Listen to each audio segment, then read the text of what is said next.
Assalamualaikum warahmatullahi wabarakatuh. Bismillahirrahmanirrahim. Nahmaduhu subhanahu wa ta'ala wa nashkuruhu wa na'udzu bihi min syururi anfusina wa min sayyiati a'malina. Man yahdihillahu fala mudilla lahu wa man yudlil فلا هادي له. أشهد أن لا إله إلا الله وحده لا شريك له وأشهد أن سيدنا محمدا عبده ورسوله. اللهم صل وسلم وبارك على سيد المرسلين وعلى آله وأصحابه وأتباع التابعين لهم بإحسان إلى يوم الدين. أما بعد، سبحانك يا رب لا علم لنا إلا ما علمتنا إنك أنت العليم الحكيم. لا حول ولا قوة إلا بالله العلي العظيم. Sama-sama kita lahirkan rasa syukur kehadrat Allah Subhanahu Wa Taala di atas segala limpah kurnia yang Allah Subhanahu Wa Taala berikan, dapat kita bersama lagi pada pagi ini. Hari ini kita masuk tajuk baru, iaitu selawat kepada baginda Rasulullah sallallahu alaihi wasallam. Kita cuba baca muka surat 197,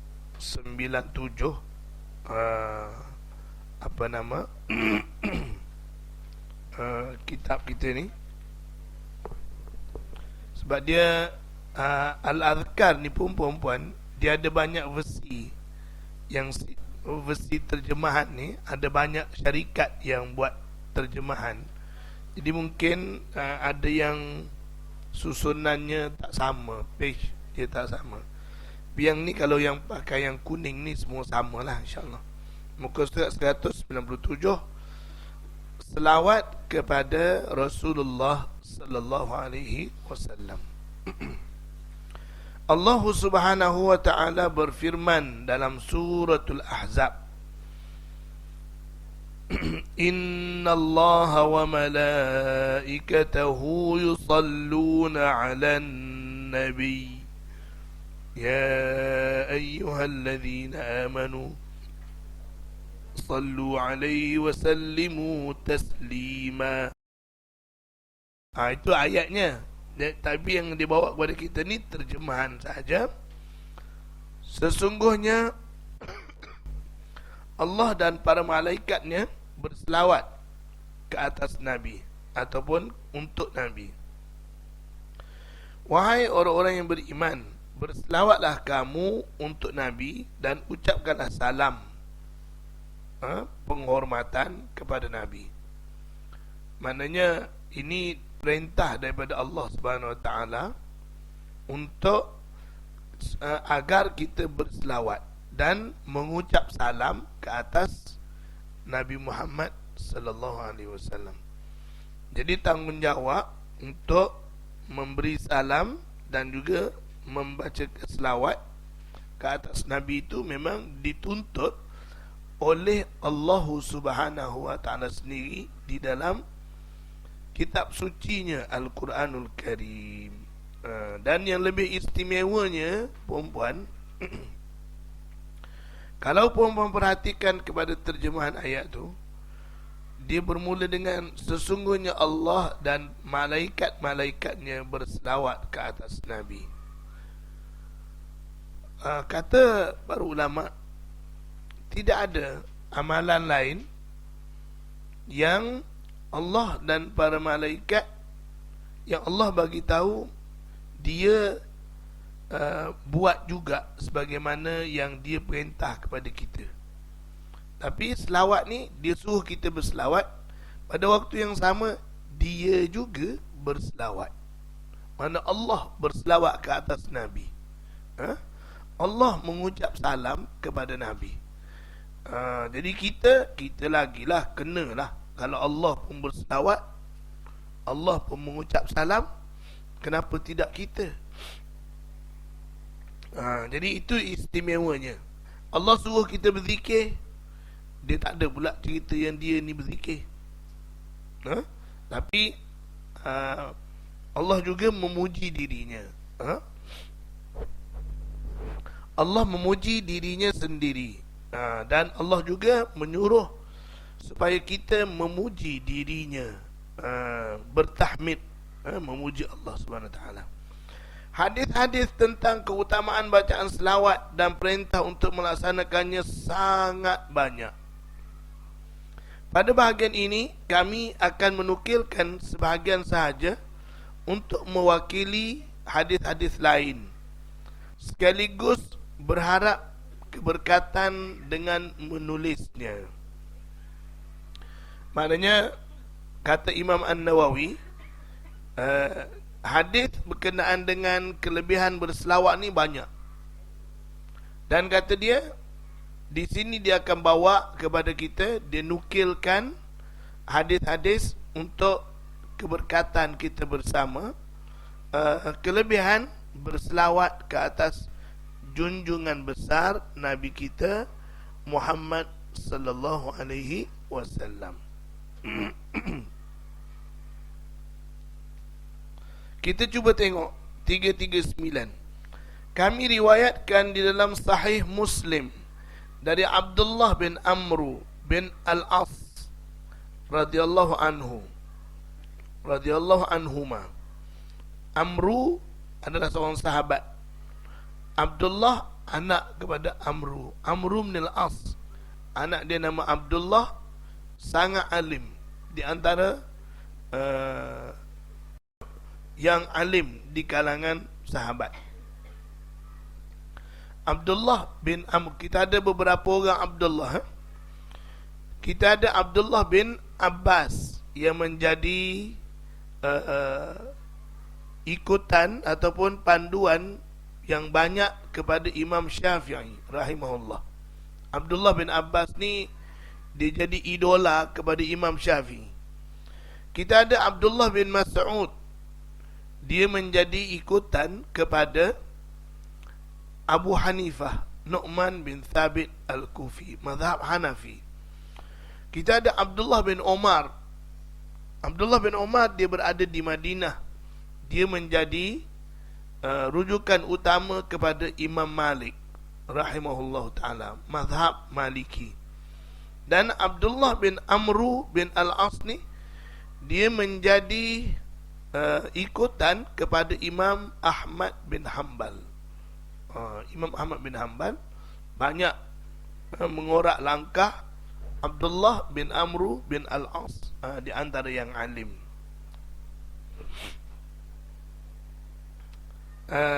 Dia Abdullah bin Amru bin Al-As ni,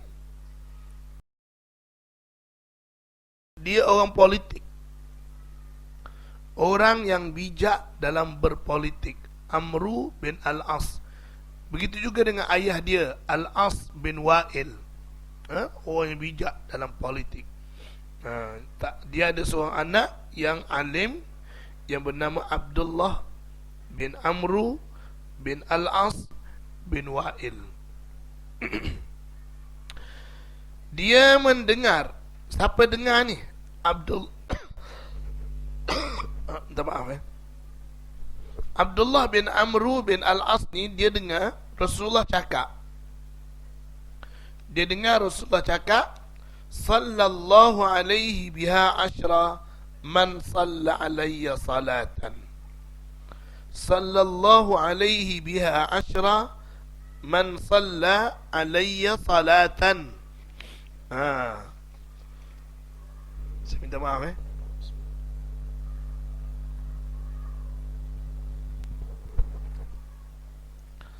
Sesiapa yang membaca selawat ke atasku sekali, dia terjemah terbalik. Kalau ikutkan sallallahu alaihi biha ashra, Allah telah berselawat ke atasnya 10 kali jika seseorang itu berselawat ke atasku sekali. Dia terbalik sikit hadis ni. Selalunya dalam riwayat-riwayat lain memang dia sebut man salla alayya salatan sallallahu alaihi biha ashra. Macam tu. Ha?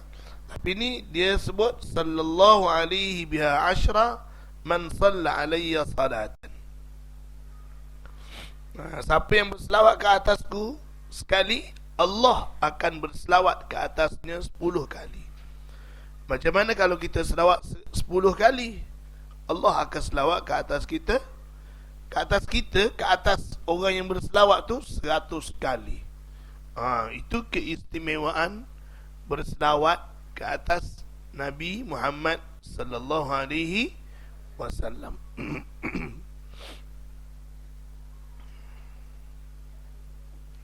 Hari ni dia suruh jadi pelajar sekolah pula cikgu. Itulah. Alhamdulillah. Tahniah lah pada perempuan. Mana dapat sponsor meja-meja ni? Ada orang sponsor ke? Ya? Apa dia? Surau. Alhamdulillah. Semoga bertambah rezeki surau. Tapi sebenarnya dari segi mengurus surau masjid ni, lagi banyak program, insya-Allah rezeki tu dia makin bertambah. Percayalah umat. Walaupun mula kita bergerak tu tak ada duit, tapi bila kita bergerak insya-Allah dia ada duit, rezeki tu ada insya-Allah. Jangan takutlah insya-Allah. Okey. 340 yang ni pula diceritakan oleh Abu Hurairah. Kalau tadi hadis riwayat Muslim juga diceritakan oleh Abdullah bin Amru bin Al-As, sahabat juga tu. Yang ni Abu Hurairah cerita Rasulullah bersabda, man salla alayya wahidatan sallallahu alaihi biha ashra. Ni baru tak terbalik. Yang tadi tu macam terbalik sikit kan. Sesiapa yang membaca selawat ke atasku sekali, maka Allah akan berselawat ke atasnya 10 kali. Samalah dari segi maknanya sama. 341 kami riwayatkan di dalam kitab At-Tirmidzi dari Abdullah bin Mas'ud radhiyallahu taala anhu.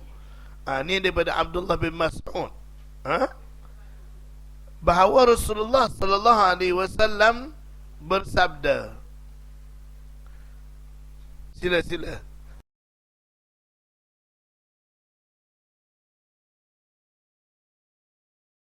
Okey.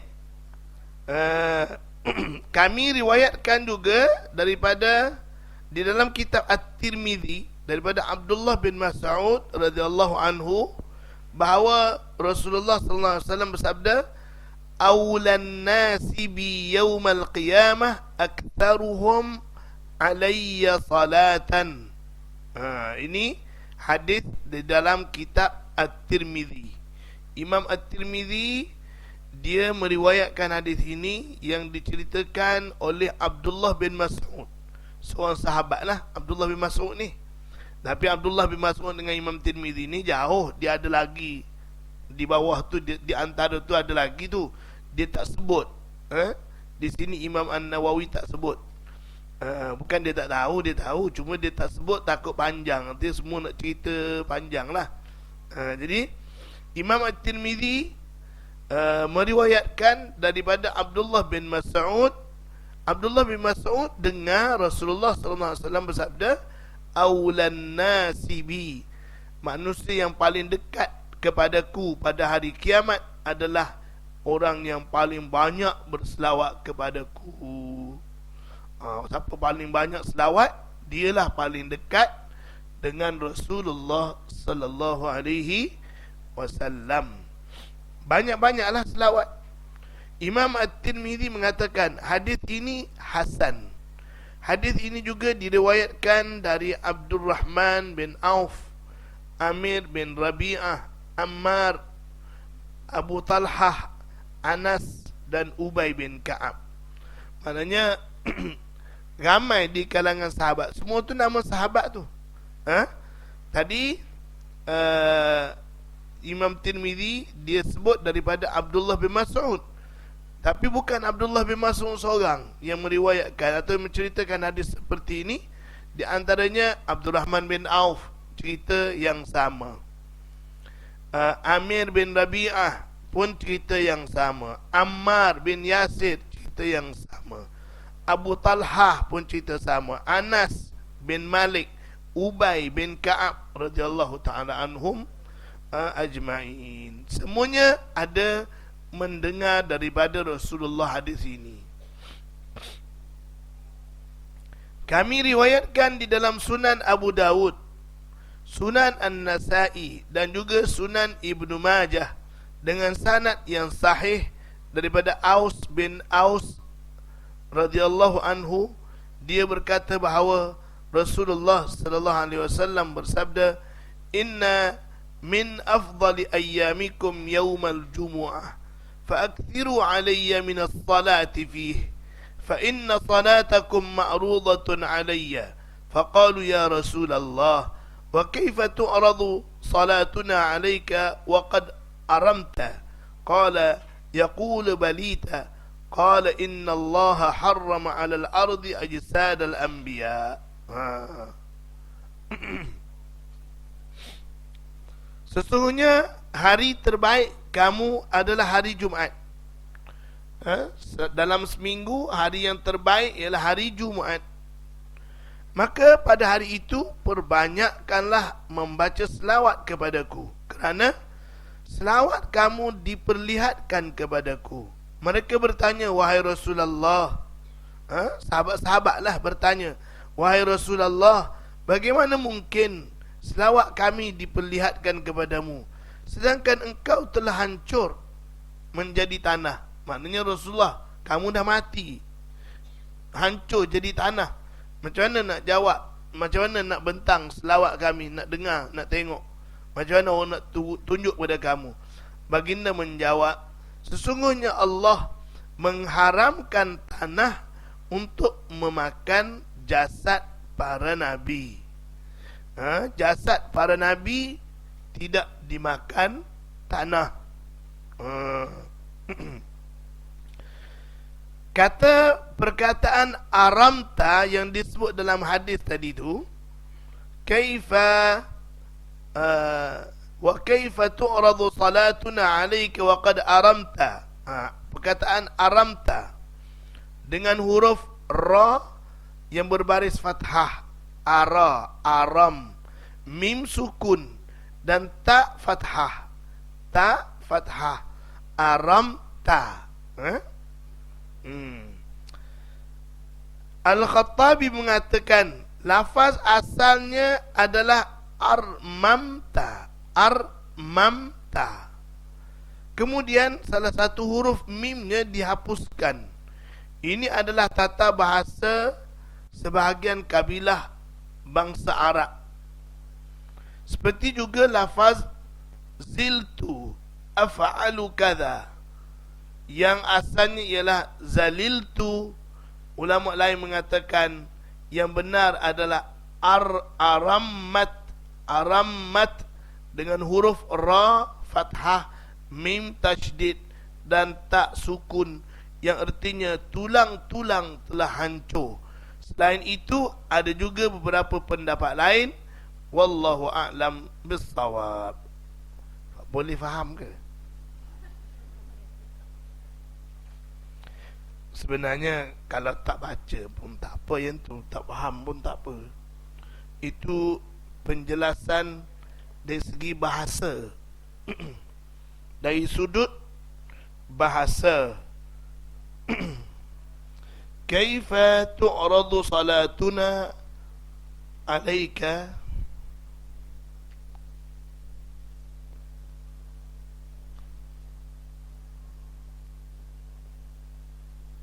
tu'radu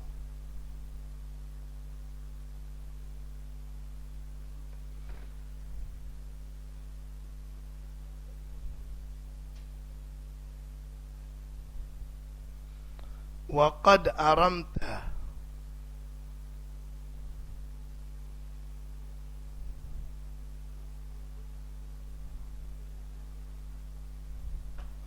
Dia yang dia cerita tadi tu, perkataan ni yang disebut dalam hadis tu, dia katakan baca ra fathah, mim sukun, ta fathah. Asal perkataannya ialah armam.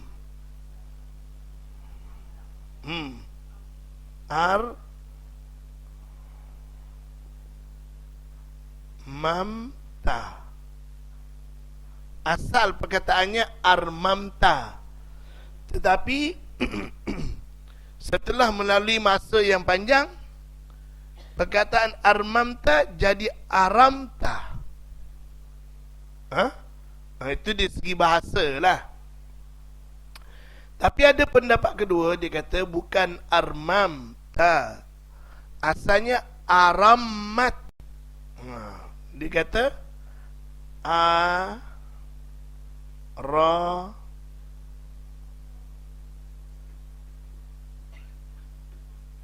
aramat kan.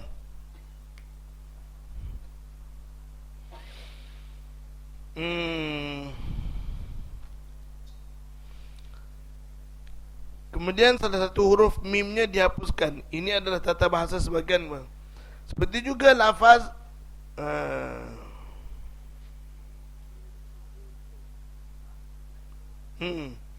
perkataan ziltu af'alu kadha. Ziltu af'alu kadha. Ini dalam bahasa Arab lah. Ziltu af'alu kadha.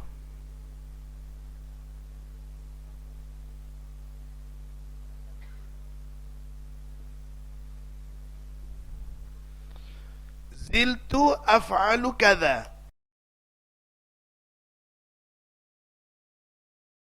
Perkataan ziltu tu asalnya zaliltu.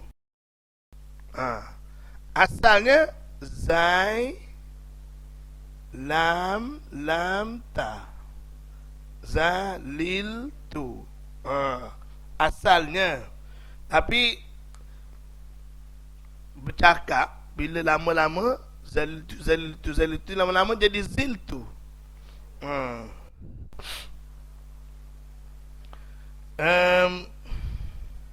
Itu dia kata yang benar adalah aramat dengan huruf ra fathah, mim tasydid dan ta sukun. Yang betulnya ni. Dia kata setengah ulama berpendapat yang betulnya ra fathah, mim tasydid, ta sukun, dengan makna tulang yang reput hancur.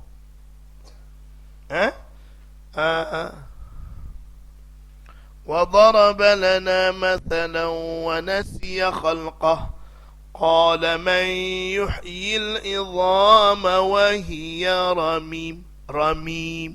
Ramim tu daripada perkataan ni lah, ramim. Mana tulang dah jadi hancur.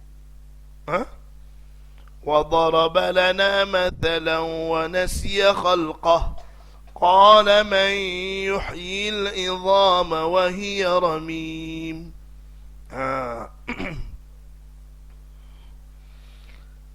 Itu apa nama yang disebut dalam Al-Quran. Mana perkataan daripada perkataan ramim itu dari segi bahasa je lah, tak ada bagi kita yang sekadar nak ambil pengajaran. Cukup dengan apa yang diterjemahkan kepada kita, cukup dah kan? Tapi ni bagi orang yang nak kaji hadis tu, betul ke makna dia tulang. Sebab dia sebut tu kepada Rasulullah tu kan? Mana sahabat-sahabat dia faham Rasulullah mati hancur juga pada peringkat awalnya, sehinggalah Rasulullah bagi tahu. Maknanya sahabat-sahabat tanya, wa kaifa tu'radu salatuna 'alaika wa qad aramta. Waqad aramta, maknanya macam mana selawat kami selawat ke atas kamu, kamu kata Allah akan maklum sampaikan kepada kamu, sedangkan kamu telah hancur, mati, hancur jadi tanah, tulang. Maknanya apa yang sahabat cakap tu, dia faham macam tu lah, kan? Dia faham macam tu. Maknanya dia faham Rasulullah juga mati, hancur.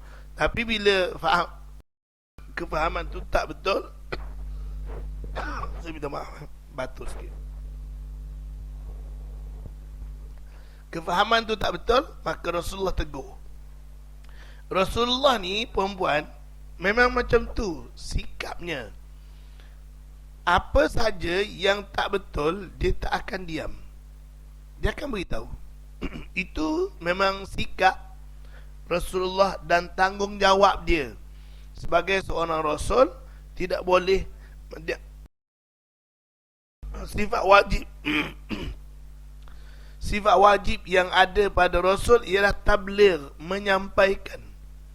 Kalau dia tak tegur, berarti dia tidak menyampaikan. Walaupun kalau kita kira hancur ke tak penting mana bagi kita.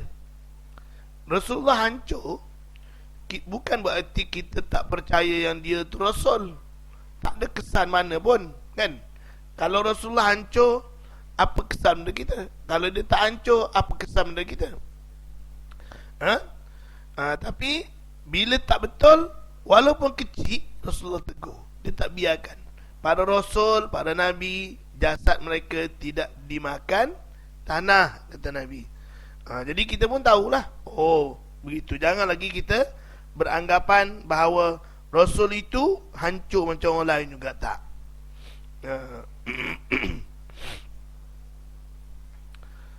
Wallahu a'lam bissawab. Selain itu ada juga beberapa pendapat lain. Wallahu a'lam. Ada lagi pendapat-pendapat lain, kata Imam An-Nawawi, berkenaan dengan perkataan aramta tu. Apa makna, baca macam mana dan sebagainya. Itu aramta tu asal daripada perkataan apa?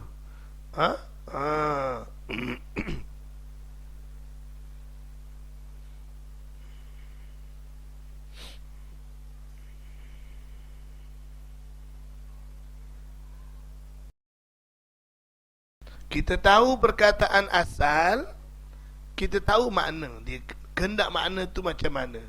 Itu bagi orang yang tahu bahasa Arab lah. Okey, kita terus lagi perempuan. 343 kami riwayatkan dalam Sunan Abu Dawud di akhir kitab Al-Hajj, Kitabul Hajj. Itu kitab berkenaan dengan haji, bab ziarah kubur, dengan sanad yang sahih daripada Abu Hurairah radhiyallahu anhu. Dia berkata, Rasulullah sallallahu alaihi wasallam bersabda. Siapa berkata? Abu Hurairah berkata, Rasulullah bersabda, la taj'alu qabri 'idan wa sallu 'alayya fa inna salatakum tablughuni haitsu kuntum. Janganlah kamu jadikan kuburku sebagai tempat perayaan. Maknanya nak berpesta ramai-ramai kat kubur Nabi, jangan. Bukan kerjanya nak pergi pesta dekat kubur-kubur Nabi atau sebagainya, bukan. Nabi tak bagi. Kalau kubur Nabi sendiri pun Nabi tak bagi, apatah lagi kubur-kubur Nabi lain. Nak buat pesta tak ada. Dekat kubur bukan tempat untuk buat pesta. Idan ni macam sambutan, satu perayaan. Tak, Nabi tak nak macam tu dekat kubur dia. Dan yang kamu kena buatnya apa? Berselawat banyak-banyak. Berselawat ke atasku. Ingat pada Rasulullah, selawat. Ingat pada Rasulullah, selawat. Fa inna salatakum tablughuni haitsu kuntum. Kerana sungguhnya selawat kamu akan sampai kepadaku di mana pun kamu berada. Jadi itu sebab dia jadi khilaf perempuan di kalangan ulama, masalah macam kita kata Maulidir Rasul, kan? Perayaan menyambut tu sebenarnya dia memang Maulidir Rasul ni tak pernah dibuat oleh mana-mana sahabat. Sebab dia Maulidir Rasul ni mula-mula dibuat pada tahun 600 lebih hijrah. 600 lebih hijrah. Mana dah lebih 600 tahun Rasulullah meninggal dunia, baru orang buat perayaan Maulidir Rasul. Jadi ada setengah ulama boleh terima, ada setengah ulama dia tak boleh terima. Sebab Nabi, bagi Nabi kalau kita ingat kat dia, ucapkan salam dan selawat banyak-banyak. Tidak ada perayaan. Wallahu a'lam. Bagi orang kata boleh, dia buat perayaan. Bagi orang yang tak nak, dia tak buat. Sebab benda tu memang asalnya tak ada. Jadi kita tak payahlah nak bergaduh, nak buat ke tak nak buat ke. Yang penting apa yang kita nak ialah berselawat. Selawat banyak-banyak ke atas Nabi. Tambah pula kalau kita di Malaysia ni pula berarak, kan? Raya apa? Maulidir Rasul pula berarak. Wallahu alam. Dari mana? Wallahu alam. Saya pun tak tahu. Okey perempuan. Perempuan jangan keliru satu lagi. Selawat kita dah maklum. Selawat mengguna perkataan selawat lah. Macam kita kata sallallahu ala Muhammad sallallahu alaihi wasallam, ataupun Allahumma salli wa sallim wa barik alaihi, atau apa saja yang guna perkataan salat, salla yusalli, selawat lah, berselawat. Dan pada waktu yang sama juga, kadang-kadang selawat tu diselang-seli dengan madah, dia panggil. Dalam bahasa Arab dia panggil madah. Dah jadi bahasa Melayu pun bermadah. Madah tu makna pujian. Macam kita kata sallallahu ala Muhammad sallallahu alaihi wasallam. Lepas tu ada asyraqal badru alaina. Itu madah, pujian. Dia bukan selawat tu. Itu pujian kepada Nabi. Ya imam al-qiblataini, wahai imam bagi dua kiblat. Mana istimewa Nabi, dua kiblat. Orang lain, Nabi lain satu kiblat, dia dua kiblat. Dulu pernah menghadap Masjidil Aqsa, kemudian menghadap pula Masjidil Haram. Dua kiblat. Keistimewaan yang ada pada Nabi Muhammad tidak ada pada Nabi-Nabi yang lain. Itu yang tercelah tu, itu madah dia panggil. Madah ni ialah pujian kepada Nabi sallallahu alaihi wasallam.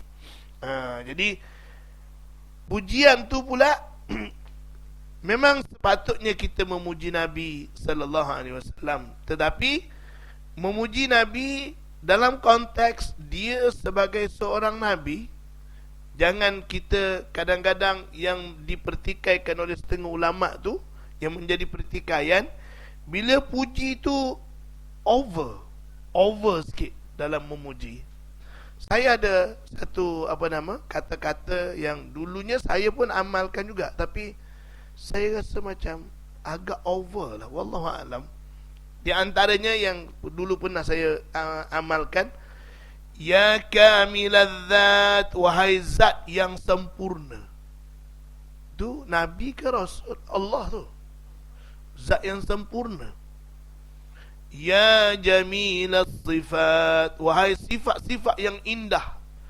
Itu juga kalau kita kira itu Allah. Ada lagi orang memuji Rasulullah.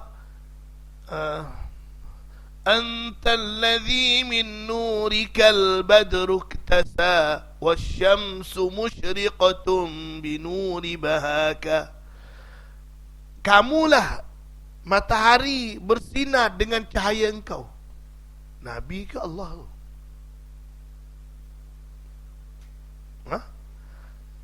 Mana matahari ini tak bersinar kalau engkau tak ada.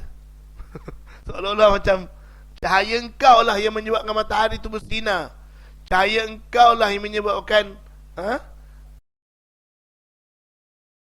Jadi memuji Nabi itu kadang-kadang dia agak mengelirukan. Saya tak berani nak kata tak boleh, tak berani nak kata boleh. Sebab setengah ulama setuju, setengah ulama dia tak setuju kalau bila dah over sangat. Ha? Di antara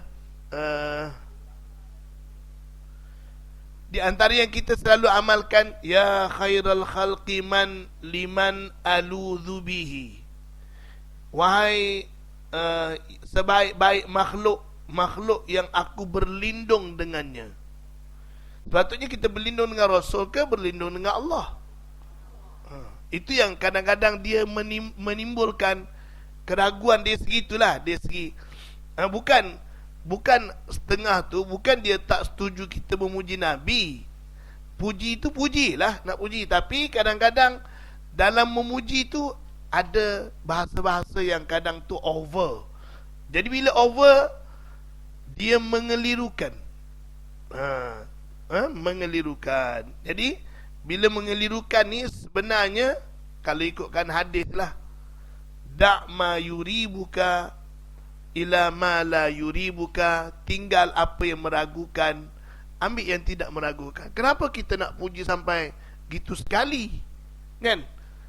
Yang dituntut sebenarnya bukan pujian. Yang dituntut selawat dan salam. Jadi berselawat dan mengucap salam tu yang dituntut. Memuji tu bagus, bukan kata tak, walaupun dia tidak ada Nabi tuntut secara direct memuji Nabi, tapi para sahabat pun memang memuji Nabi. Cuma kena jangan sampai meragukan orang yang mendengar. Itu sajalah, wallahu alam. Saya pun tak mahu nak besar-besar ke benda ni. Maknanya tak elok lah kita nak bahasa benda ni, nak jadi pergaduhan dan sebagainya. Bagi kita yang tak tahu bahasa Arab, mungkin tak apa, sedap je dengar kan. Macam yang dulu-dulu yang asyraqal badru, itu memang menepati. Engkau lah bagaikan asyraqal badru alaina. Orang Arab Madinah dulu, dia sambut Nabi datang ke Madinah, dia kata, oh telah naik bulan telah pun terbit. Dia ibarat kepada Nabi Muhammad tu macam bulan terbit menyinari alam.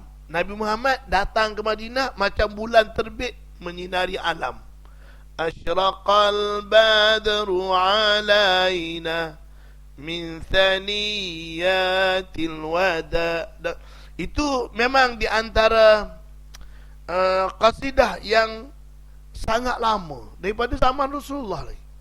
Tala'al badru alaina, telah terbit bulan ke atas kami. Bulan tu maksud dia ialah Nabi Muhammad, bagaikan bulan membawa cahaya. Dulu-dulu punya dia tak ada over. Dia yang over ni yang pertengahan. Golongan ulama-ulama, mungkin ulama, wallahualam, mungkin juga ulama yang buat tu. Tapi kadang-kadang, yalah, ulama pun kadang dia niatnya baik. Saya berpendapat niat mereka ni baik. Cuma kadang-kadang, maklum sajalah manusia ni kadang-kadang ada yang over sikit dalam berbahasa dan sebagainya. Mungkin bagi dia makna dia lain saya.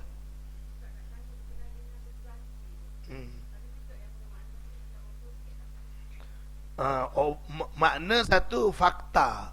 Ada beberapa fakta yang setengah-setengah tu dia tak berapa ni lah.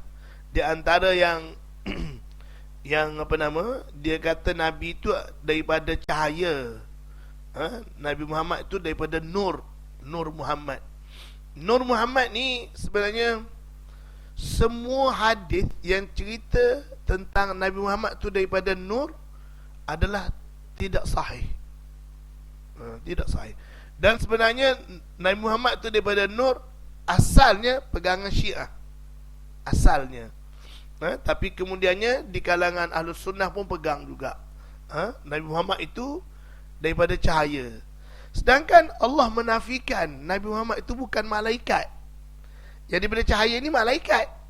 Kan? Kan Nabi, Allah kata dalam Quran, Muhammad itu innama ana basyarun. Bashar ni di segi lahiriah ni adalah manusia. Maknanya manusia daripada tanah lah, bukan daripada cahaya. Wallahu a'lam. Itu di antara yang ada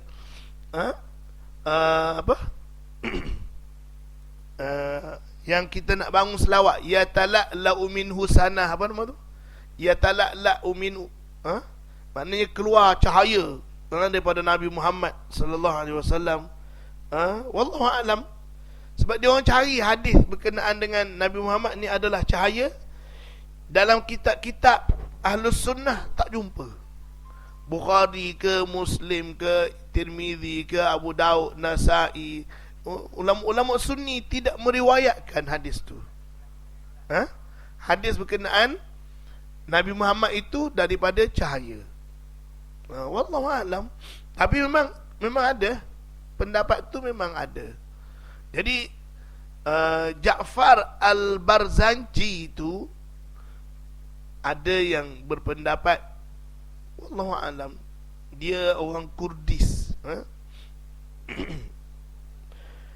Tak apalah, itu kita baca berzanji sekadar nak seronok kan, nak berhibur dengan bacaan memuji Nabi, baca cerita sirah Nabi. Biasa tuan-tuan, ada tak betul pun mungkin sikit lah nak baca-baca. Banyak yang betul, banyak yang betul. Kita bermula dengan abtadi'ul imla bismidzatil aliyah. Saya dulu hafal tuan-tuan berzanji, perempuan. Dululah. Dulu dekat tempat saya, dia tak baca tengok buku. Semua baca hafal. Tapi sekarang dah lama tak baca, tak ingat. Sampai walamma tamma min hamlihi sallallahu alaihi wasallam ala ar-rajih 9 ashhurin qamariyah. Bila Nabi, kandungan Nabi tu mengikut pendapat yang rajihnya 9 bulan, waladatu ummuhu, kan, maka ibu dia pun mati, melahirkan dia. Dia kan ada dua, walamma apa? Dia ada apa? Syahrani ala masyhuril aqwalil marwiyah. Apa nama? Ketika Nabi dalam kandungan 2 bulan mengikut pendapat yang kuat, tuwfiya abuhu bil Madinah, maka matilah bapanya di Madinah. Tapi dia bawa dalam bentuk syair, qasidah. Jadi kita tak faham. Elok juga kalau diterjemahkan. Kalau rangkap yang kedua tu, wa ba'du fa aqulu huwa sayyiduna Muhammad bin Abdullah bin Abdul Muttalib wasmuhu Syaibatul Hamdi humidat khisaluhu saniyah.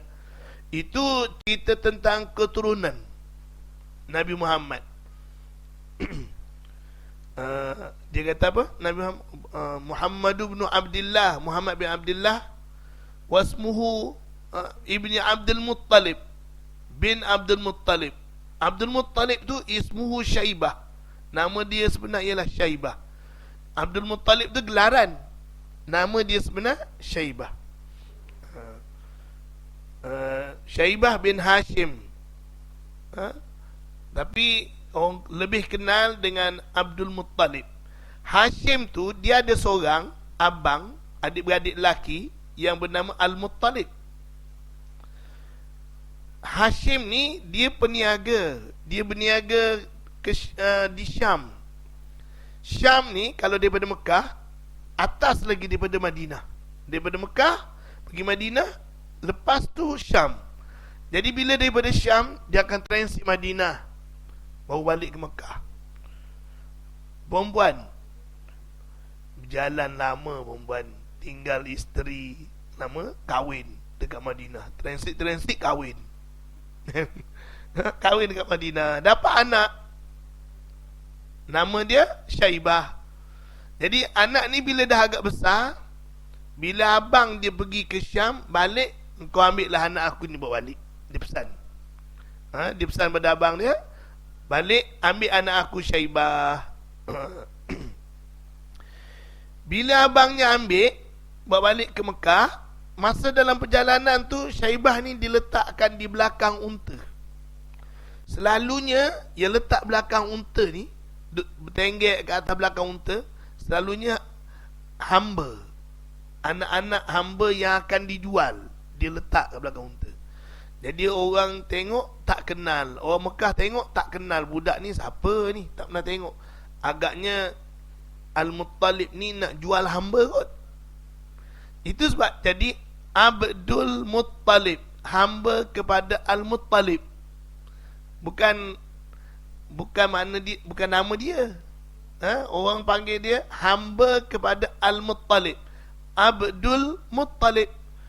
Nama tu tersebar sampailah dia dah tua, orang panggil Abdul Muttalib. Nama Syaibah tu tenggelam. Itulah cerita dia. Nama dia sebenar ialah Syaibah bin Hashim bin Abdul Manaf bin Qusay bin Kilab bin Murrah, kan? Bin Ibni Lu'ay Ibni Mudhara bin Nizar Ibni Ma'ad bin Adnan dan sebagainya tu cerita tentang keturunan Nabi. Tapi sebab kita main baca je, tak tahu benda baca. Wallahualam. Jangan saya jawab.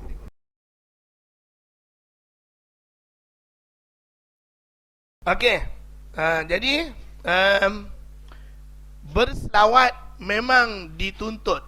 Kalau ikutkan di dalam hadis yang diriwayatkan oleh Sa'ad bin Abi Waqqas, Nabi suruh berselawat sepanjang hari.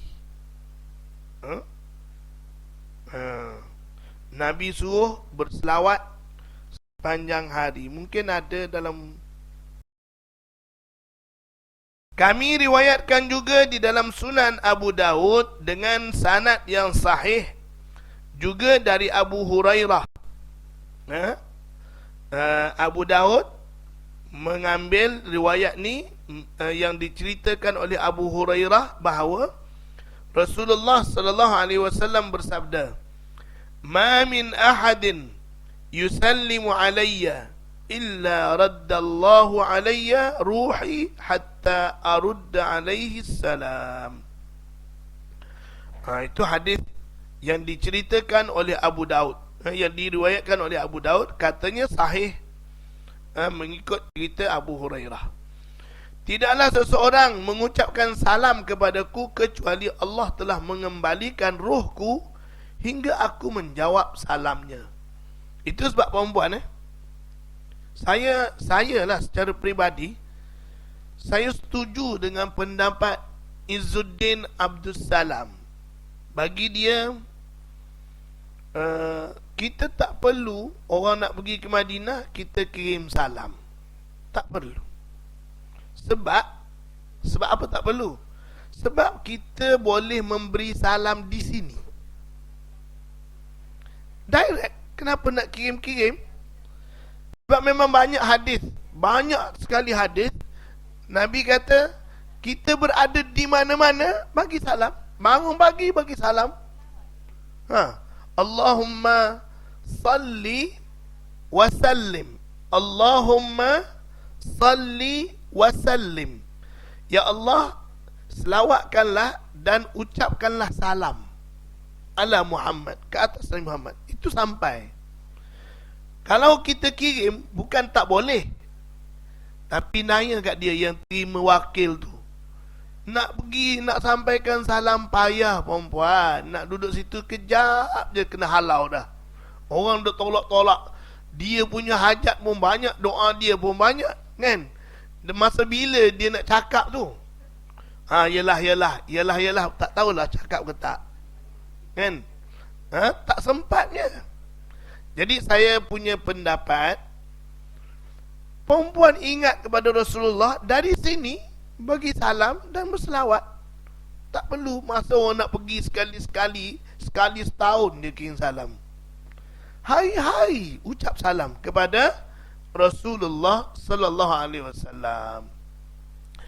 Bila kita baca Allahumma salli wa sallim ala Rasulillah, ala Muhammad, ala Sayyidina sampai, salam tu sampai. Cuma perempuan mungkin tak faham yang perempuan cakap. Mungkin salli, ya Allah selawatkanlah, wasallim, ucapkanlah salam, ala, ke atas Sayyidina Muhammad.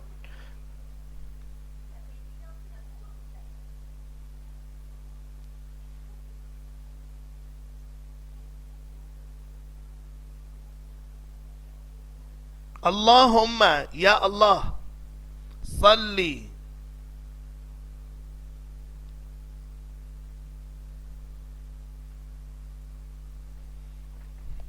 Allahumma salli wa sallim.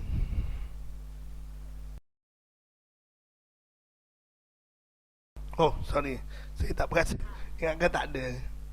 Allahumma salli wa sallim.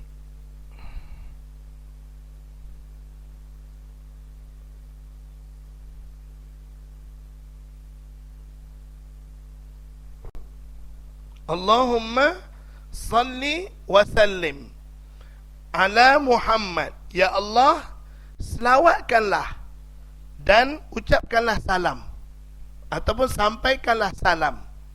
Orang Arab, dia nak suruh kita sampaikan salam, dia guna salim.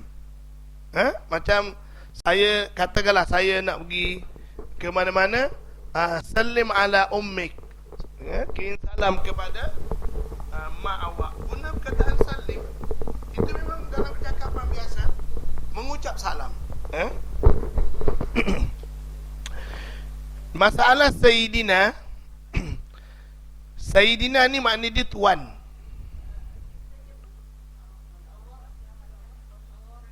Allahumma, ya Allah, selawatkanlah dan ucapkanlah salam ala Muhammad. Kalau ikutkan di dalam hadis, memang tidak ada lafaz Sayyidina. Dalam mana-mana hadis, bila Nabi ditanya oleh para sahabat, macam mana kami nak selawat ke atas kamu, tidak ada satu riwayat yang Nabi sebut Sayyidina. Okey, itu satu dalam hadis. Di kalangan para ulama berbeza-beza pendapat. Di kalangan para ulama berbeza-beza pendapat. Ada yang berpendapat mengucap Sayyidina adalah lebih baik, sebab kita memuliakan Nabi sebut tuan, kan? Sayyid makna tuan. Sayyidina Muhammad makna tuan Nabi Muhammad sallallahu alaihi wasallam. Itu satu. Ada yang berpendapat Sayyidina, kalau kita tengok dalam hadis tak ada sebut, maka kita pun tak payah sebut. Sebab mengikut yang Nabi ajar, exactly yang macam Nabi ajar, itu adalah lebih baik. Nak sebut boleh juga, tapi kalau kita ikut yang Nabi ajar, tidak ada Sayyidina, adalah lebih baik. Itu satu pendapat. Kedua, yang ketiga, ada yang berpendapat, dia kata Sayyidina ni tak layak untuk Nabi. Sebab Nabi, Sayyidina ni diguna untuk orang-orang biasa selain daripada Nabi. Itu diguna Sayyid. Macam kita kata tuan. Tuan ni kita guna sama kita. Orang yang ada gelaran datuk, kita panggil tuan. Tak sesuai. Nabi kan dia ada gelaran Rasulullah. Rasulullah paling sesuai. Itu mengikut setengah pendapat, kan? Jadi ulama berbagai-bagai pendapat. Nak sebut ke tak sebut Sayyidina tu. Kalau ikutkan dalam hadis, tak ada. Tapi ada yang berpendapat kata sebut lebih baik, kerana macam kita memuliakan tuan dan sebagainya. Tapi ada pendapat yang mengatakan Sayyidina tu tak sesuai dengan Nabi. Sebab para sahabat dulu, dia tak pernah sebut nak panggil Nabi ya Sayyidi, tak ada. Ya Rasulullah. Gelaran yang paling layak untuk Rasulullah ialah Rasulullah. Allahumma salli wa sallim ala Rasulillah. Gelaran yang paling layak untuk Rasulullah ialah Rasulullah, paling besar. Sebagaimana yang disebut juga dalam hadis, nanti kita dah jumpa ke belum dalam Syama'il? Dalam Syama'il ada Nabi sebut, Nabi kata, jangan kamu over dalam memuji aku. Jangan over dalam memuji aku. Kalau kamu nak memuji aku, pujilah dengan Muhammad, Rasulullah dan Abdullah. abduhu wa rasuluhu. Aku ni adalah hambanya dan rasulnya. Itu kata Nabi. Itu di antara yang Nabi sebut. Jadi saya pun tak tahu sebenarnya perempuan. Di sisi ulama berbeza-beza pendapat. Sayyidina tak Sayyidina, wallahu a'lam. Cuma saya punya pendapat kalau di dalam sembahyang, saya lebih suka kalau kita ikut exactly macam yang Nabi ajar. Jangan tambah, jangan kurangkan walaupun sepatah. Saya punya pandangan. Tapi di luar sembahyang, sila nak tambah, sebab di luar sembahyang ni kita tak terikat sangat, kan? Nak tambah Sayyidina ke tak tambah Sayyidina, wallahu a'lam. Jadi bagi saya lah yang saya amalkan. Kalau dalam sembahyang memang saya tak sebut Sayyidina, sebab mengikut apa yang telah diajarkan oleh Rasulullah secara exactly macam tu. Allahumma salli ala Muhammad wa ala ali Muhammad. Dalam semua riwayat kita dah baca dulu, kan? Muka surat 110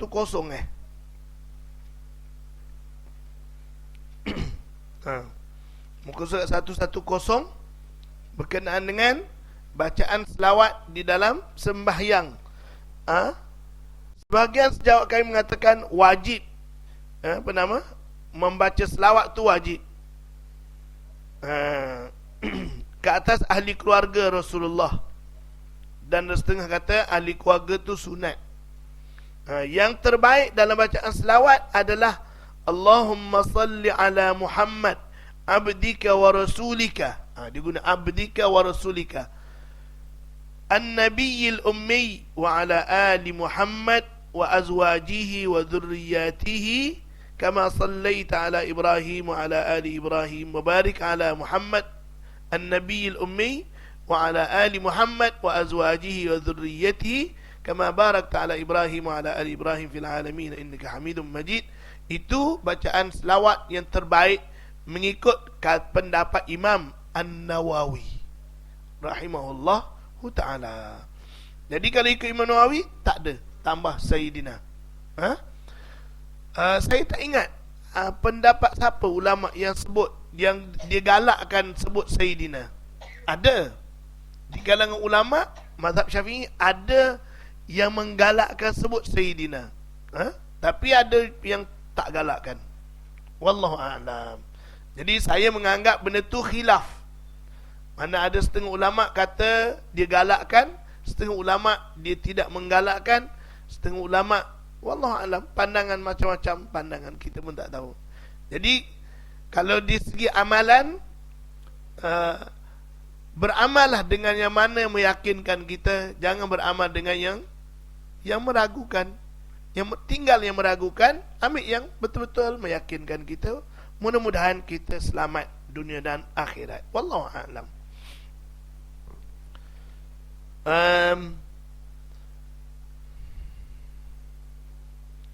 Ada 344 tadi, kan?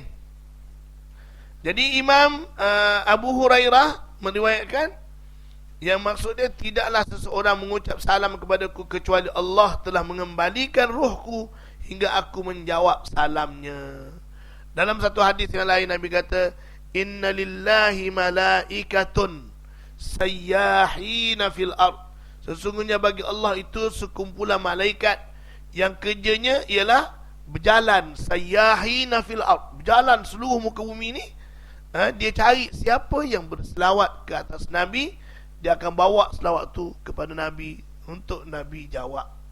Selawat dan salam. Jadi berselawatlah kepada Nabi banyak-banyak dan ucaplah salam banyak-banyak. Kalau mengikut Imam An-Nawawi, tadilah selawat yang paling afdal. Kerana Nabi cakap, bila para sahabat tanya, inilah selawat yang paling baik Nabi jaga. Saya tak tahulah kalau boleh lagi ke tak kita kata ada selawat lain yang lebih baik. Sebab Nabi dah cakap yang itulah yang paling baik. Itulah yang dipilih untuk dibaca dalam sembahyang dan sebagainya. Selawat Ibrahimiyah yang dikatakan Sayyidus Salawat. Jadi perempuan, yakinlah dengan apa yang Nabi ajar. Bagi saya itu adalah lebih selamat. Wallahu a'lam. Macam juga setengah-setengah orang lah selawat tafrijiyah, selawat al-fatih, dia ada word-word tu yang meragukan. Mungkin betul, mungkin boleh jadi salah, mungkin boleh jadi betul. Kalau salah faham, dia jadi salah. Tapi kalau kita faham dengan betul, dia macam tak ada apa-apa. Wallahu a'lam. Apa selawat al-fatih lima ughliqa, Allahumma salli wa sallim ala Muhammad. Al-fatih lima ughliqa, al-khatim lima apa nama, nasiril haqq bil haqq. Apa pun tak hafal lah. Saya memang secara jujurnya saya cakap pada perempuan, saya hanya berselawat apa yang ada dalam hadis. Itu saja. Tapi saya bukan berarti saya menolak kalau perempuan nak selawat, itu risiko sendirilah. Kalau terima, alhamdulillah. Wallahu a'lam. Tapi yang ulama setengahnya pertikaikan selawat al-fatih tu sebab ada al-fatih lima ughliqa. Nabi itu dia kata pembuka kepada semua yang terkunci. Bagi setengah pendapat dia kata itu sifat Tuhan. Yang membuka semua yang terkunci itu bukan kerja Nabi. Itu adalah sifat Tuhan. Wallahu a'lam. Tapi boleh je bagi saya lah. Kita jangan andai semua, maksud semua tu sebagai seorang manusia, kan?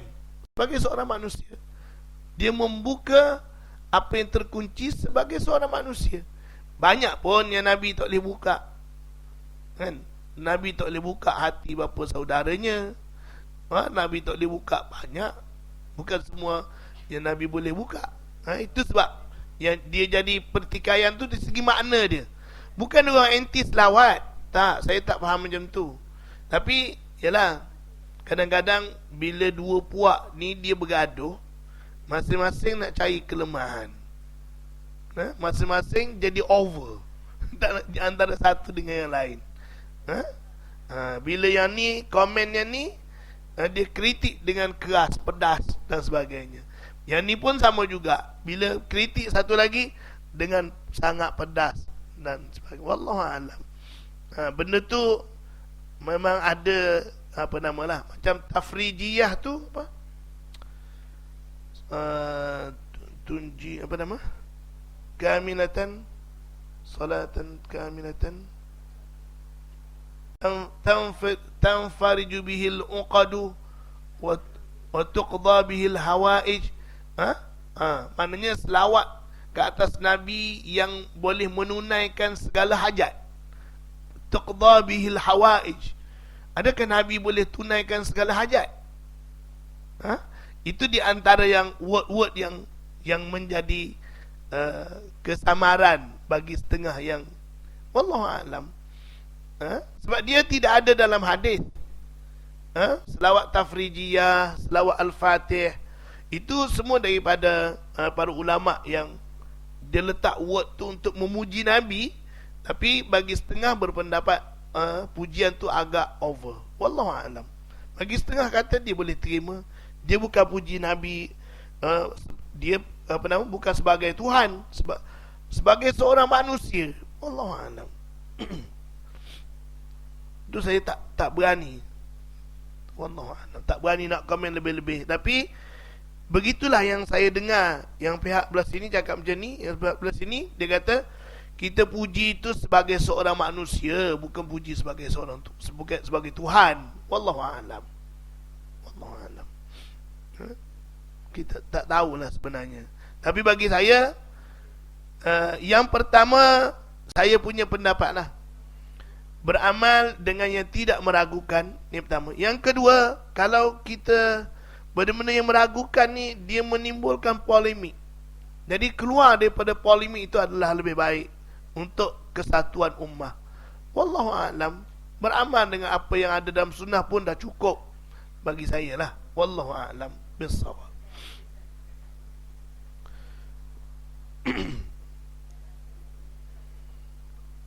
Ya, ada pandangan lain ke? terbuka. Bukan berarti pandangan saya semua betul. Kalau tak betul, kita sama-sama bincang, tak ada masalah. Benda ni benda yang khilaf. Tapi yang utama, berselawat dan mengucap salam semua sepakat dituntut. Berselawatlah dan ucaplah salam ke atas junjungan besar Nabi Muhammad sallallahu alaihi wasallam.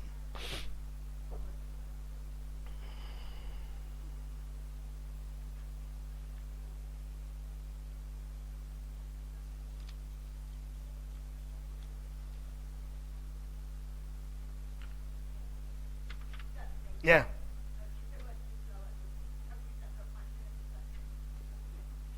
Hmm? Hmm?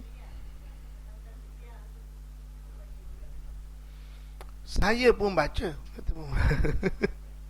Bukan kata puan dia baca. Saya pun baca. Tapi sekarang ni saya kalau nak berselawat, saya hanya berselawat yang mana yang Nabi ajar. Wallahualam. Bukan saya nak kata tak boleh. Tak. Tapi sebagai langkah berjaga-jaga untuk diri saya sendiri. Untuk perempuan, kalau perempuan rasa macam boleh, sila.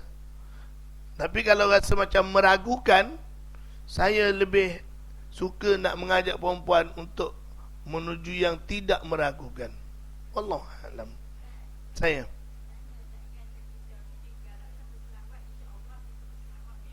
Hmm.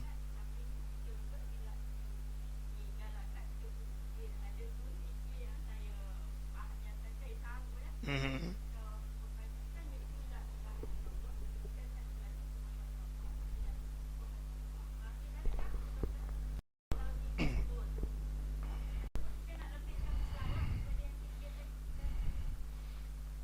Semua kena buat.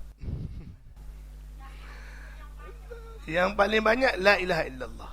Sebab Nabi cakap seafdal zikir ialah la ilaha illallah. Tapi yang patut banyak ialah gabungan. Subhanallah walhamdulillah wa la ilaha illallah Allahu akbar. Itu Nabi kata paling afdal kan. Sebab dia gabung. Ada subhanallah tasbih, ada subhanallah walhamdulillah, ada alhamdulillah, ada la ilaha illallah, ada Allah akbar. Itu yang paling baik. Dan selawat. Jadi subhanallah walhamdulillah wa la ilaha illallah Allahu akbar adalah lebih afdal. Tapi kalau satu-satu di antara tasbih dengan selawat dengan la ilaha illallah, la ilaha illallah lebih lagi dengan subhanallah berbanding tu. Wallahu alam. Sebab Nabi cakap yang paling afdalul zikri la ilaha illallah. Tapi kalau gabung, itu adalah lebih cantik lah. Semua sebut. Tahmid ada, tasbih ada, tahlil ada. Tahlil tu maksudnya bacaan la ilaha illallah, tahlil. Tasbih subhanallah. Tapi kalau satu-satu, tasbih ada lafaz yang paling afdal yang kita baca dulu kan. Subhanallahil azim wa bihamdihi adada khalqihi wa ridha nafsihi wa zinata arshihi wa midada kalimatihi. Itu pun afdal. Allahu a'lam. Sebenarnya perempuan, tasbih, selawat, zikir, istighfar, tahlil, semua perlu. Ada seorang ulama bila ditanya mana lebih afdal, kita nak zikir dengan zikir-zikir tasbih, tahmid, tahlil dan sebagainya, dengan istighfar, mana lebih? Dia buat ibarat, kalau pakaian kita kotor, basuh lebih baik daripada sapu minyak wangi. Tapi kalau pakaian perempuan dah bersih, sapu minyak wangi adalah lebih baik daripada basuh. Faham? Sapu minyak wangi tu kita zikir-zikir yang lain, nak tambah pahala. Tambah. Istighfar adalah basuh dosa. Kalau perempuan kita banyak dosa, basuh dosa dululah. Basuh dulu bagi bersih, lepas tu baru zikir-zikir yang lain. Wallahu a'lam. Itu kalau mengikut satu pendapat para ulama. Ada juga yang berpendapat La ilaha illallah juga mengkifaratkan dosa. Perbanyakkan la ilaha illallah. Bukan sekadar dosa, tapi dia juga menambah, menaikkan darjat dan sebagainya. Wallahu a'lam. Tapi sebenarnya setiap zikir tu dia ada kelebihan yang tersendiri. Nabi SAW ajar kita bila bangun tidur, bacalah 10 kali, 10 kali, 10 kali. 10 kali tasbih, 10 kali selawat, 10 kali istighfar, 10 kali tahlil, 10 kali Nabi sebut dalam hadis tu, kan? Subhanallah 10 kali, la ilaha illallah 10 kali, Allahu akbar 10 kali, selawat ke atas Nabi 10 kali, istighfar astagfirullah 10 kali. Itu yang Nabi ajar. Bangun pagi sebelum buat benda-benda lain. Tapi kalau puan nak baca ribu-ribu kali, memang nak ambil semua tu ribu-ribu kali, memang payahlah, kan? Jadi bagi saya, kalau puan-puan nak buat semua, buat sebagaimana yang Rasulullah suruh ni dulu, 10 kali 10 kali istighfar, tasbih, selawat, buat 10 kali 10 kali. Lepas tu puan-puan nak banyakkan salah satu, silalah, masing-masing lah. Ada yang mungkin bagi dia istighfar banyak-banyak. Mungkin bagi dia tasbih, macam Abu Hurairah, dia perbanyakkan tasbih, banyak bertasbih. Ada yang banyak berselawat, ada yang tak sama, masing-masing. Tapi dalam banyak-banyak tu, kalau mengikut Imam An-Nawawi, yang paling afdal baca Quran. Baca Quran lebih afdal daripada la ilaha illallah dan sebagainya. Wallahu a'lam. Afdalu ibadati ummati tilawatul Quran, kata Rasulullah. Ibadat umatku yang paling afdal ialah baca Quran. Jadi Imam Nawawi dipilih baca Quran paling afdal, yang kedua baru la ilaha illallah, dan berikut-berikutnya lah, kata Imam An-Nawawi rahimahullah. Alhamdulillah, yang macam mana paling afdal, ada Imam Nawawi sebut ada panggil sana. Subhanaka la nuhsi sana'an 'alaika illa kama athnaita 'ala nafsik. Itu sana yang paling afdal. La haula wala quwwata. Dia setiap kategori itu ada yang paling afdal bagi Imam An-Nawawi rahimahullah. Kita tak boleh nak compare selawat dengan istighfar mana afdal. Dua-dua afdal. Cuma selawat yang paling afdal ada, sebagaimana yang Rasulullah cakap, selawat Ibrahimiyah. Istighfar yang paling afdal, kalau mengikut yang dalam hadis, istighfar sayyidul istighfar, Allahumma anta rabbi la ilaha illa anta khalaqtani. Itu yang Rasulullah ajar. Wallahu a'lam. Wallahu a'lam. Kita dah baca dah, kan? Dah baca. Jadi perempuan mungkin boleh refer belakang-belakang ni, kita dah banyak kali lalu. Okey, yang kedua,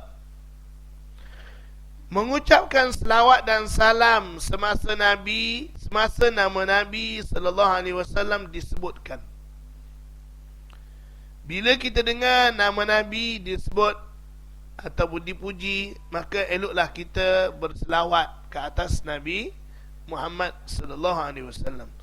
Kami riwayatkan dalam kitab At-Tirmidzi daripada Abu Hurairah radhiyallahu taala anhu, dia berkata bahawa Rasulullah sallallahu alaihi wasallam bersabda, "Raghima anfu rajulin dzukirtu indahu falam yusalli alayya."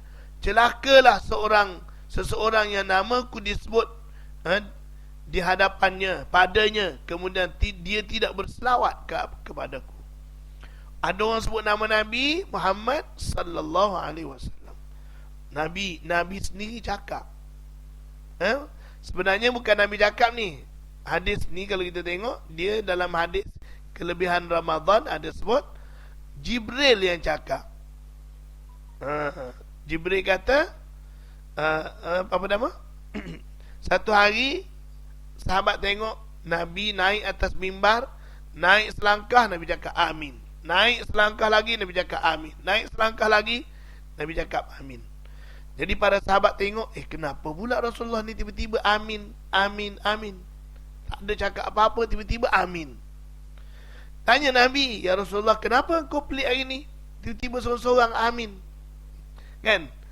Jadi Nabi kata, tadi Jibril AS datang dan dia menyebut sesiapa yang dia sebut 3 perkara. Sesiapa yang masuk bulan Ramadan sehingga tamat, mana keluar bulan Ramadan, masih ada dosa-dosa dia yang belum diampun, maka celakalah orang tu, kata Jibril.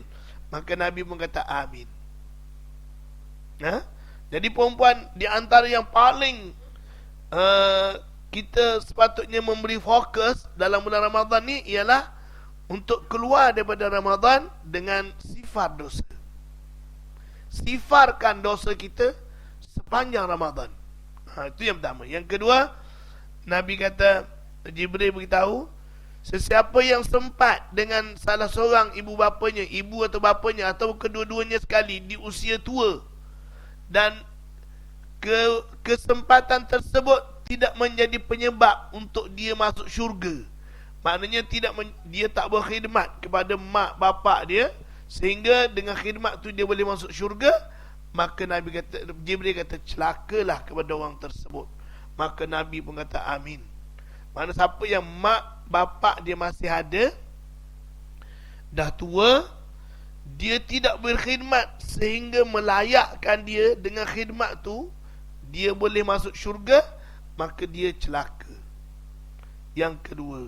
Yang ketiga, Jibril kata, sesiapa yang mendengar orang menyebut nama engkau, wahai Muhammad, dia tidak berselawat ke atas kamu, maka celakalah dia. Maka Nabi pun kata amin. Inilah hadis dia. Ni dia petik separuh je. Rarima anfu rajulin. Tidak ada seorang lelaki, ataupun celakalah mana-mana lelaki yang namaku disebut di sisinya, zukirtu indahu falam yusalli alayya, dia tidak berselawat ke atasku. Kata Imam At-Tirmidzi, hadis ini hasan.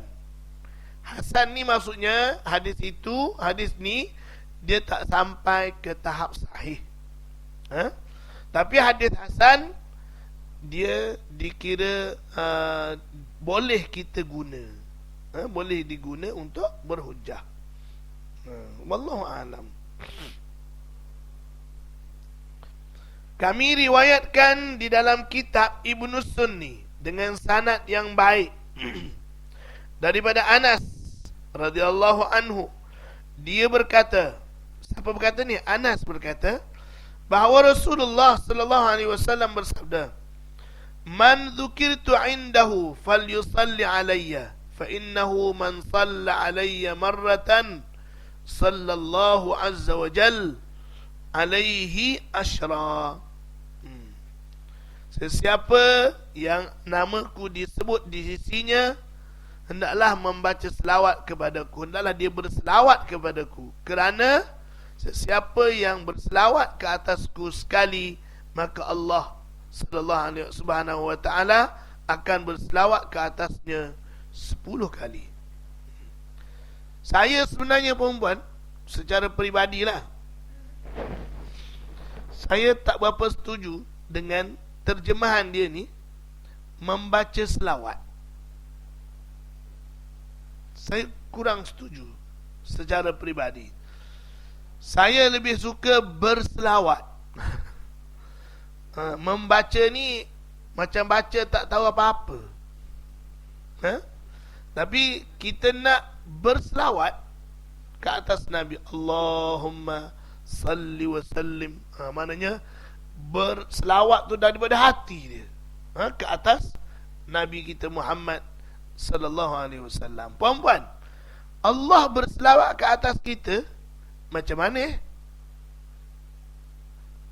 Allah, Nabi kata, siapa selawat ke atasku sekali, Allah berselawat ke atasnya 10 kali. Macam mana cara Allah berselawat ke atas kita? Allah berselawat ke atas kita macam mana? Allah memberi kita rahmat, memberi pengampunan, keberkatan. Itu maknanya Allah berselawat ke atas kita. Bukanlah Allah berkata-kata Allahumma salli ala Muhammad untuk Nabi. Kalau untuk kita Allahumma salli ala fulan-fulan, tak. Maknanya dengan dia menurunkan rahmat dan sebagainya. Itu kalau mengikut apa yang dinyatakan oleh para ulama. Wallahu a'lam. Kami riwayatkan juga di dalam kitab Ibnu Sunni dengan sanad yang dhaif. Sanadnya dhaif dari Jabir bin Abdullah radhiyallahu anhu. Dia berkata bahawa Rasulullah sallallahu alaihi wasallam bersabda, "Man dzukirtu 'indahu falam yusalli 'alayya faqad syaqiya." Siapa yang namaku disebutkan di sisinya kemudian tidak berselawat kepadaku, maka dia telah celaka. Celaka. Nabi kata celaka kepada orang yang tidak berselawat ke atas dia bila sebut nama. Lebih-lebih lagi kalau kita sendiri yang sebut nama, kita tak selawat apa-apa, itu adalah apa nama? Celaka. Sehingga para ulama, setengah-setengah para ulama perempuan dalam menulis pun, kalau boleh dia lebih suka kalau kita tulis nama Nabi Muhammad, buatlah sallallahu alaihi wasallam. Sehingga ada setengah ulama kalau buat sad saja pun dia tak puas hati lagi, ringkas. Kenapa nak perlu ringkas-ringkas kepada Nabi? Allah ke atas junjungan besar Nabi Muhammad, dalam bracket sad, kan? Kalau apa nama? Kalau dalam ruminya SAW, SAW. Indon kata SAW.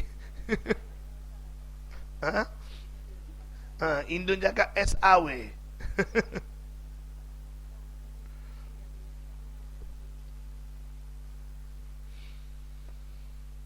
SAW.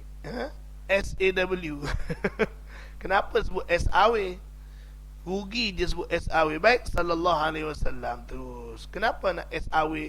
Ada pula ringkas-ringkas macam tu. Caranya tak betul tu. Wallahu a'lam. Saya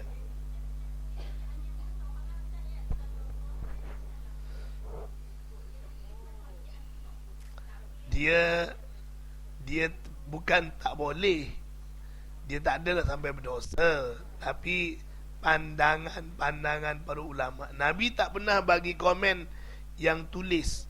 Nabi yang Nabi komennya yang sebut. Tapi pandangan para ulama, dia kata yang tulis pun sama juga. Itu pandangan. Tapi kalau kita nak tulis SAW atau W saja, dia tak adalah sampai haram, tak ada. Wallahu a'lam. Cuma dari segi yang lebih baiknya, memanglah secara sempurna lah tulis. Wallahu a'lam.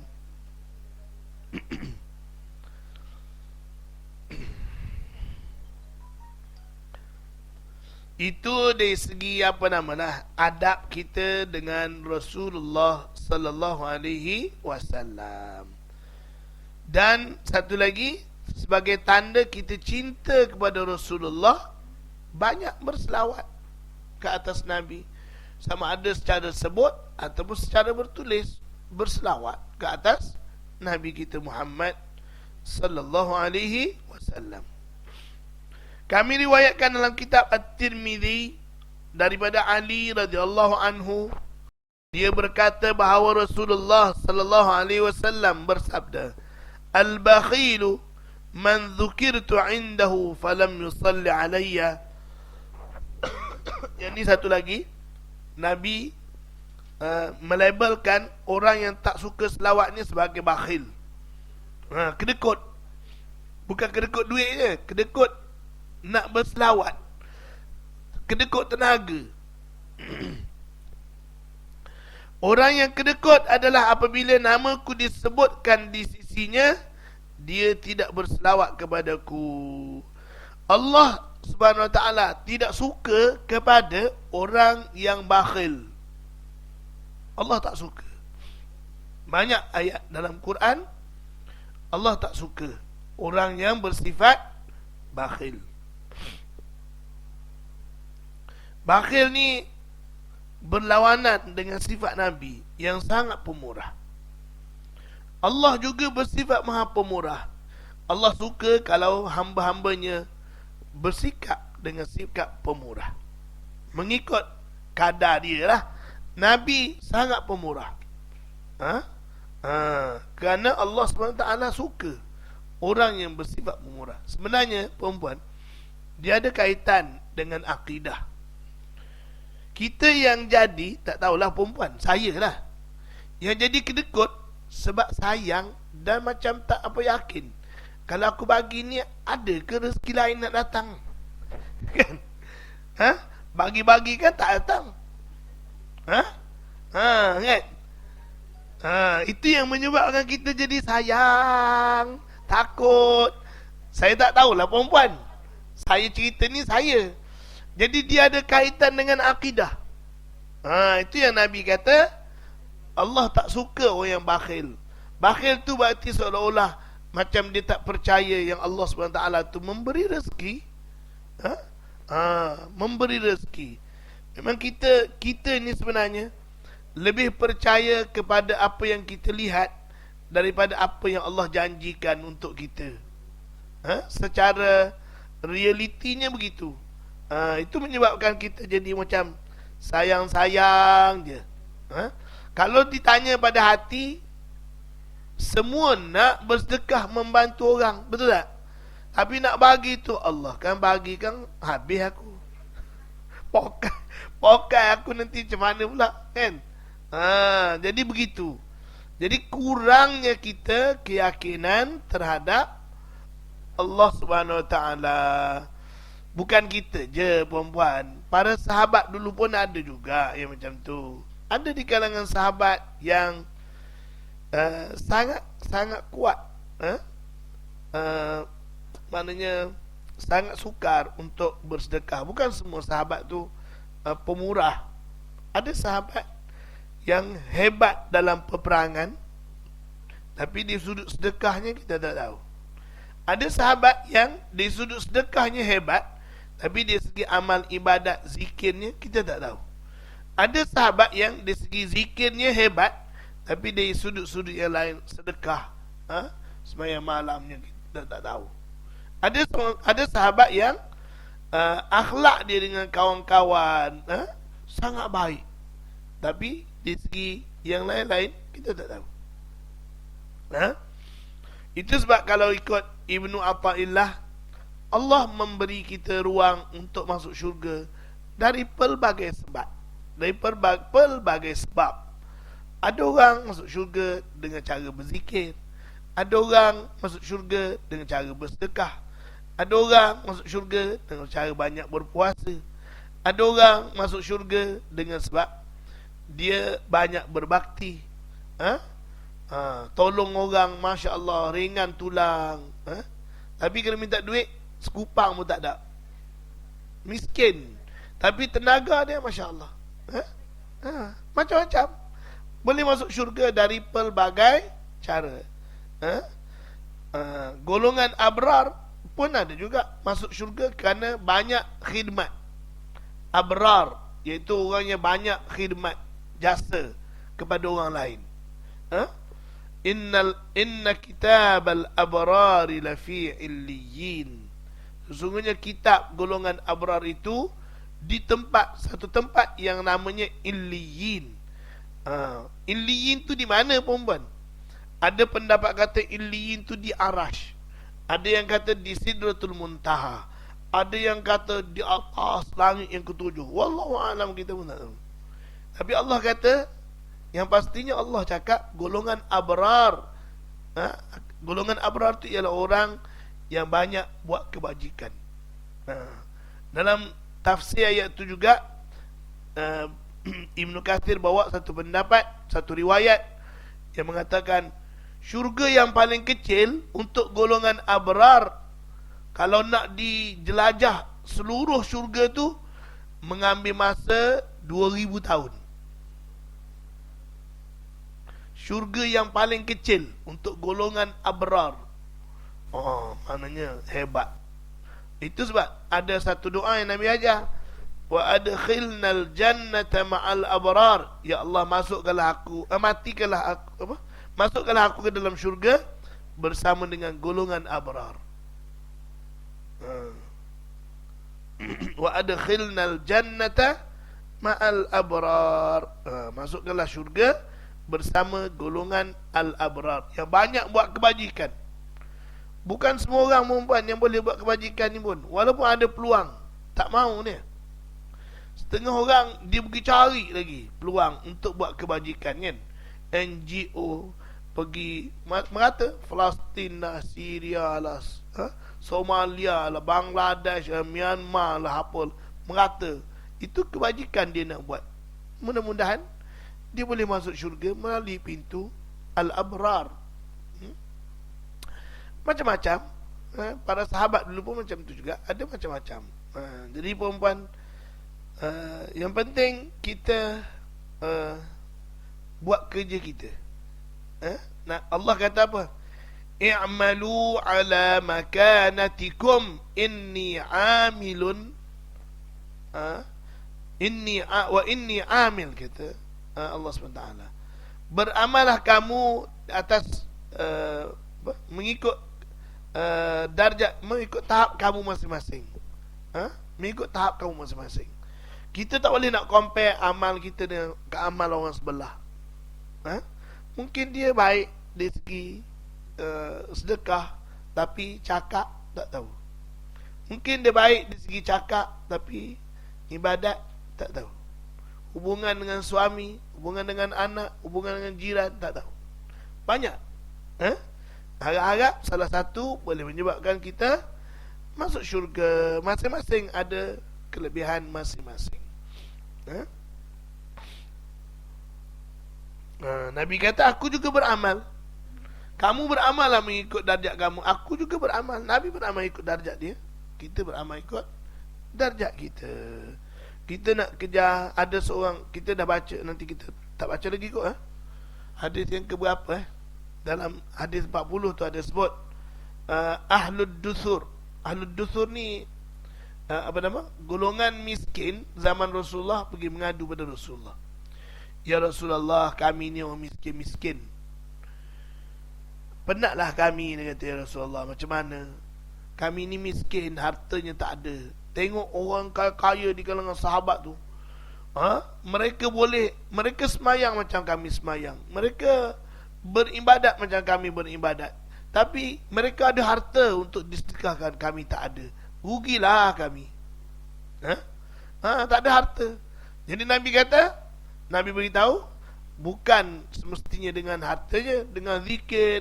Setiap tasbih itu sedekah, setiap tahmid itu sedekah, setiap amal ma'ruf itu sedekah, setiap macam-macam boleh. Jadi perempuan, bukan berarti dengan satu cara untuk kita masuk syurga. Yang penting berusaha ke arah tersebut. InsyaAllah mudah-mudahan ada peluang untuk kita masuk syurga. Dan syurga itu yang melayakkan kita tu semuanya mengikut kadar yang kemampuan manusia. Mana Allah letak syarat-syarat tu bukan di luar kemampuan. Semua masih dalam konteks kemampuan sebagai seorang manusia. Jadi perempuan pun layak, orang miskin layak cara dia, orang kaya layak cara dia. Orang miskin ada ujian cara dia, orang kaya ada ujian cara dia, kan? Allah uji macam-macam.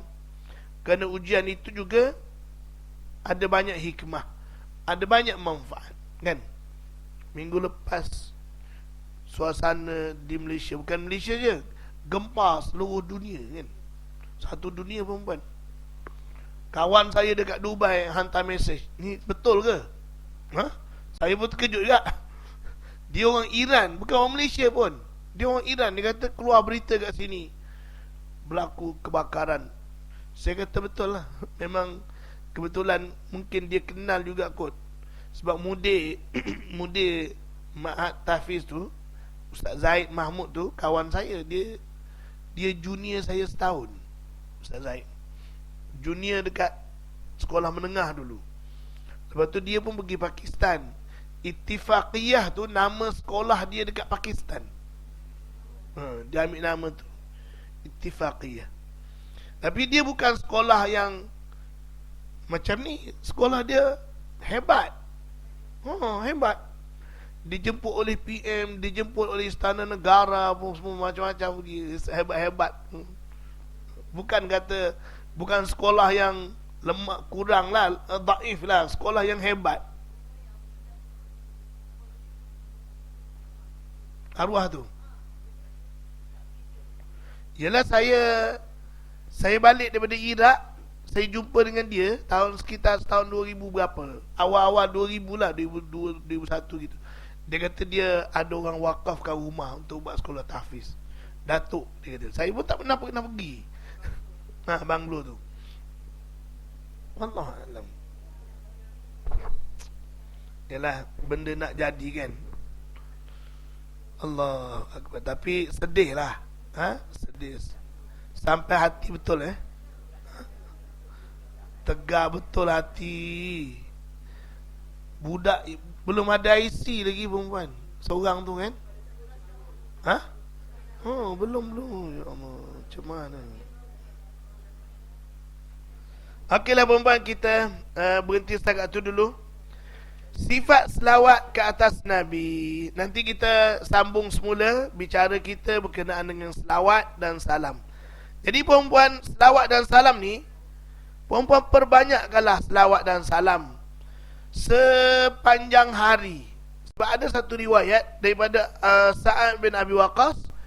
Bila Sa'ad bin Abi Waqqas tanya Nabi, "Ya Rasulullah, berapa banyak aku nak selawat pada kamu ni?" Kalau aku selawat separuh hari boleh tak? Kata mula-mula sebut 1/3 hari ke? Nabi kata, kalau kau tambah sikit lagi bagus. Separuh hari ya Rasulullah. Kalau kau tambah lagi bagus. Tambah lagi sikit lagi bagus. 3/4 hari. Kalau tambah lagi bagus. Dia kata sepanjang hari. Itulah dia, kata Rasulullah kan. Itulah yang terbaiknya. Perempuan, mungkinkah kita berselawat sepanjang hari? Secara realiti lah, mungkinkah kita berselawat sepanjang hari? Tak tidur 24 jam? Kau macam mana?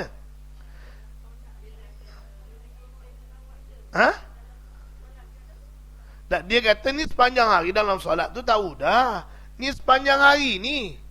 Tak makan ke? Tak tidur ke? Tak masuk tandas ke?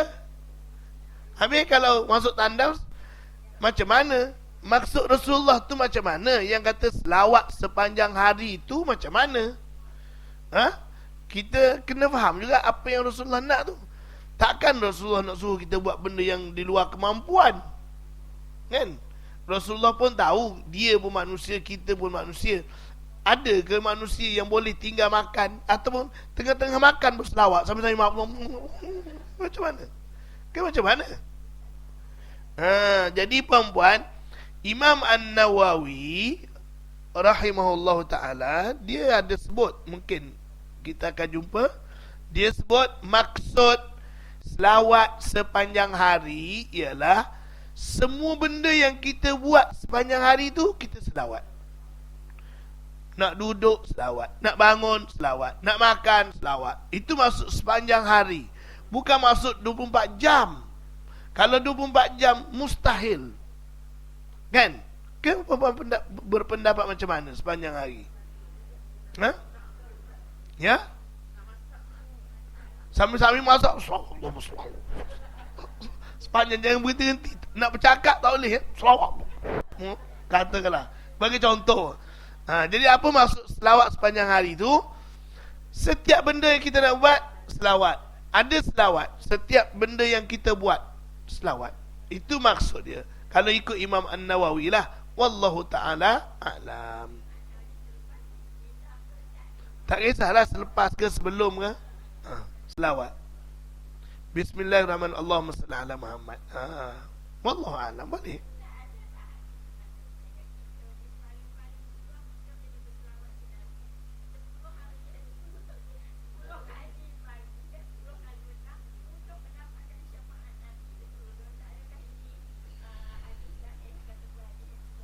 Wallahu a'lam.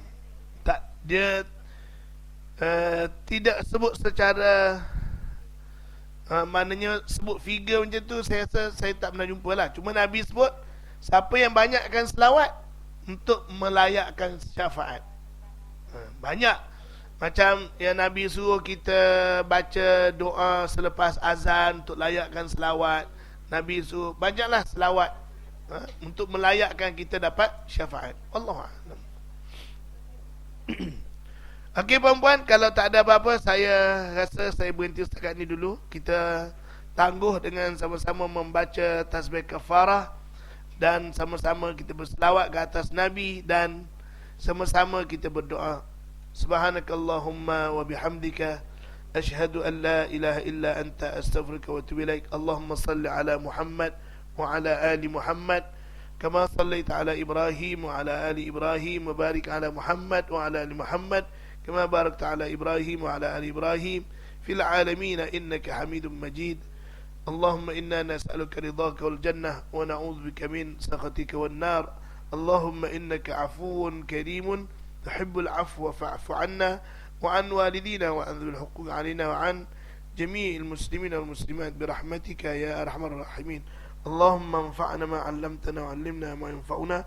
Ya Allah, manfaatkanlah apa yang telah kau ajarkan kepada kami dan ajarkanlah kepada kami apa saja boleh memberi manfaat kepada kami birahmatika ya arhamar rahimin. Allahumma, ya Allah Tuhan kami, kurniakanlah kepada kami rasa cinta, rasa kasih, rasa sayang yang sebenar-benarnya, yang sedalam-dalamnya kepadamu ya Allah. Dan kurniakanlah kepada kami rasa cinta, rasa kasih, rasa sayang kepada junjungan besar Nabi Muhammad sallallahu alaihi wasallam.